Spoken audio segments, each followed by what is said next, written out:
இது ஊட்டி கிடையாது, கொடைக்கானல் கிடையாது, நம்ம திருச்சியோட காவிரி பாலங்க. என்ன ஒரே பனிமூட்டமா இருக்கு? அந்த மாதிரி நீங்க யோசிக்கலாம். அதுக்கு ஒரு சாலிடான காரணம் இருக்கு.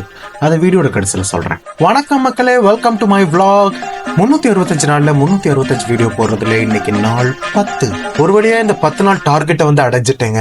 இன்னும் 345 நாள் மட்டுமே இருக்கிறது. அதுவும் டெய்லி வீடியோ வந்துட்டே இருக்கும், மறக்காம பாருங்க. கூடவே எடிட்டர்ஸ்க்கான ஒரு கால் அவுட்டும் இருக்கு. என்னால் தனியாக ஷூட் பண்ணி, தனியாக எடிட் பண்ணி, தனியாக டப் பண்ணி, தனியாக ஸ்கிரிப்ட் எழுதி எல்லாமே பண்ண முடியலைங்க. யாராச்சும் நல்ல எடிட் தெரிஞ்சவங்க இருந்தீங்கன்னா டிஎம்இ நம்ம கொலாபரேட் பண்ணலாம். இது அடுத்து ஒரு வருஷத்துக்கு இந்த வீடியோஸ் வந்துகிட்டே இருக்கும். So I need strong editor. DM பண்ணுங்க, கொலாபரேட் பண்ணி அடுத்த ப்ராஜெக்ட்ல ஒர்க் பண்ணலாம். இந்த விளாகுக்காக நம்ம எங்கே வந்திருக்கோம்னு பார்த்தீங்கன்னா, சிங்காரத்தோப்புல ஒரு பிளாட்ஃபார்ம் சேல் நடந்துகிட்டு இருந்துச்சுங்க. மிட் நைட் வரைக்கும் நடந்துகிட்டே இருந்துச்சு. அதை பார்க்கலாம், சீப்பா எதனாச்சும் கிடைக்கும் வாங்கிட்டு வரலான்ட்டு நானும் மிஸ்டர் மீரா ஷாம்புவும் இந்த நடைப்பயணத்தை ஆரம்பித்தோம்.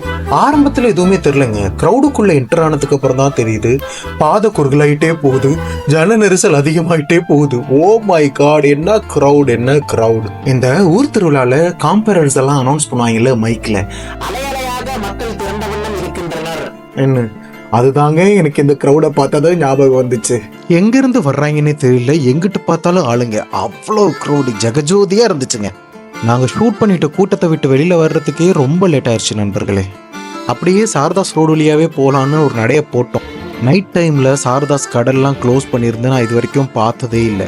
இதுதான் ஃபர்ஸ்ட் டைம் பார்க்குறேன். ஏதோ புது ஏரியாவுக்குள்ளே வந்த மாதிரியே தோண ஆரம்பிச்சிருச்சு நண்பர்களே. நம்ம கருத்தூசி செக்மெண்ட்டுக்கு வந்துட்டோம். வீடியோட ஆரம்பத்தில் பனிமூட்டமாக இருந்த திருச்சியை பார்த்துருப்பீங்களே, அது பனிமூட்டம் இல்லை நண்பர்களே, புகமூட்டம். ஒவ்வொரு வருஷமும் எந்த பண்டிகை வந்தாலும் நம்ம பட்டாசு வாங்கி அவ்வளோ வெடிச்சிருக்கோம்.